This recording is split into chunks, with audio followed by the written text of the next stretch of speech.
Hey, what's up guys? Philip here bringing you another review, and today we're going to be checking out the Skullcandy Sesh EVO True Wireless Earbuds. So if you're not familiar with Skullcandy, they're primarily in the business of making audio products like this, mainly headphones and earbuds. And these specific earbuds, the Sesh EVO, this is their Gen 2 version. Their Gen 1 is roughly $30, but this one is $60, so it's double the price now. And these are going to be a pretty big upgrade in general with pretty much every aspect from the Gen 1. You're going to get better audio quality, better battery life, and just a better build quality. And with that being said, make sure y'all watch till the end to hear my pros and cons on what I think about these earbuds at the end of the video. So let's kick things off by checking out what was included in the packaging when you receive these earbuds. So in the box, you're going to receive the earbuds, of course, the charging/carrying case, small and mid additional ear tips, a USB-C to USB-A charging cable, and a quick start guide that will show you how the media controls work as well as how to pair the earbuds to your device. So in the earbud world, there are two primary types of earbuds. There's the ones with the stem, which is going to be something similar to the Apple AirPods. And then there's also going to be the stemless design. That's going to be something like the Google Pixel Buds or the Skullcandy earbuds here. And the Skullcandies and the Pixel Buds are quite similar in size when it comes to the earbuds. However, if you look at the case, there's quite a big difference. The Google Pixel Buds case is a lot more slim and just smaller in size, and it's going to be a lot easier to carry in your pocket. However, with the Skullcandy Sesh EVO case, if you put this thing in your pocket with something, say like your keys or a wallet, it's going to be a little bit tight.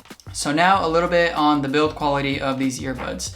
On the front side over here where the logo is, this is primarily made of a rubbery/glossy material, and there's a button built in there. And then the earbud itself is made fully of a durable plastic material. And of course the ear tips are made of silicone like most earbuds out there. And the ear tips do come with a small size and a large size. I found that to me that the medium ones felt fine, and the earbuds weren't really coming out of my ear or anything like that. So the comfort with these earbuds was definitely comfortable, and I had no issues after using these for quite a few hours. I would say around like after 3 hours, my ears kind of started to get irritated, but other than that, I would say they're a very comfortable pair of earbuds. And the case itself, it's also quite nice. It doesn't like wobble or rattle, anything like that. The only issue I had with the case was the size. It felt like it was a little bulky. Regardless of that, the build quality on these earbuds, spectacular. Something cool that Skullcandy also does is they also provide a large variety of colors. Well, not too large, but definitely a good amount. These Sesh EVOs come with 4 different color options, and you can see them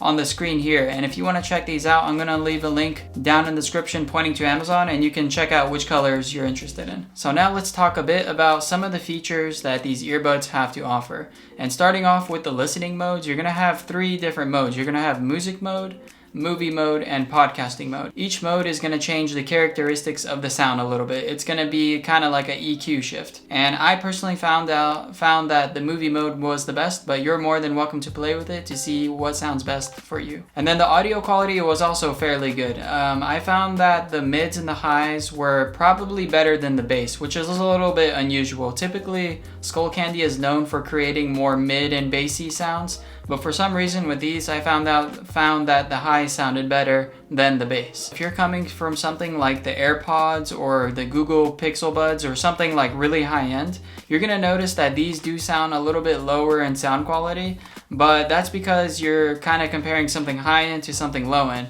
But if you're coming from something like low end and entering these, which I would consider mid end, the audio quality on these is going to sound pretty good. Something cool that Skullcandy also included with these earbuds was single mode and duo mode. And basically what that means is you can get one earbud and listen to all of your sounds and everything through one earbud while having the other one in the case. And that's going to be handy for things like if you're out and about and you need to listen to your environmental sounds, and you also want to stay plugged into your music or if you're on a call or something like that. And then in terms of water resistance, these are going to be rated at IPX55, which basically means you can sweat in them, you can slightly get them wet in the rain, and they're also going to be dust resistant. But do not go swimming in these because they're pretty much going to break on the spot. And then the microphone quality was also pretty good. And we're going to hop on the computer right now and you guys can hear what the microphone actually sounds like when you're taking a call on these earbuds. Alright, so we are on the computer with the Sesh EVO microphone going into the video audio right now. So this is what the quality sounds like.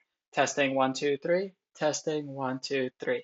Let me know what y'all think of the audio quality down in the comments below. And then the earbuds do have full media control for your music and calls, and if you want to see what those controls look like, feel free to pause the video here and check them out. One thing to note that I wasn't really a fan of with these earbuds is when controlling the media or calls, you do that through a little button that's built into the earbud. And I'm not really a big fan of this button because when it's actually in your ear and you're like pressing the button, you kind of have to press it hard, and I feel like you're kind of jamming it in your ear and causing a lot of pressure on your ear, which can kind of hurt, or at least for me it did. So I found that the best way to use these was kind of to take them out slightly out of your ear and then push the button with your finger on the back and then put them back in your ear. And that way you're not going to put a lot of pressure on your ear. Now the wireless range on these earbuds are going to be roughly 30 feet with no walls or barriers, but if you have some walls or barriers, I would say it's probably like in the 20 feet range, and it really depends on your environment. And then these are going to connect via Bluetooth 5.0, so they should be able to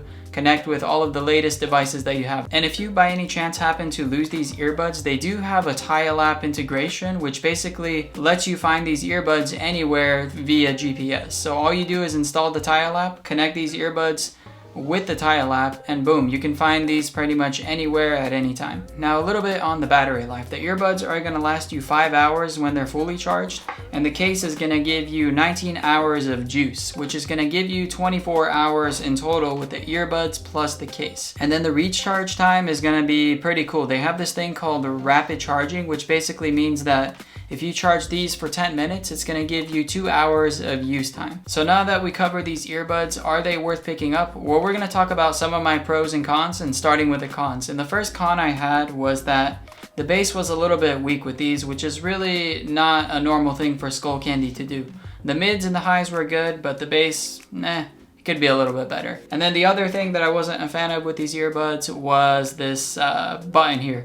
Instead of a gesture button where you like lightly tap it and it pauses your music and tap it again, it plays, you actually have to push the button, and it really puts a lot of pressure on your ear, and I really wasn't a fan of that either. And on the flip side, the best thing these earbuds have going for it, in my opinion, are the comfort. I felt like the comfort was really good on these. I could wear them for about 4 or 5 hours straight, and I didn't have any pain or anything like that in my ear. And the other good thing that these earbuds had going for them was the price. The price runs at $60, which I personally think is a pretty solid deal for what you get. It's a pretty good, well-rounded pair of earbuds in general, and I would say I could recommend these if your budget is roughly in the $50 to $60 range. Now, if you do want to get something a little bit better than these and spend a little bit more money, Skullcandy also made the Indie EVOs, which have more features, and I created a review video on these recently as well, so make sure you check out the video down in the description below. And in the description, I'm also going to leave a link to Amazon on where you can purchase the Sesh EVO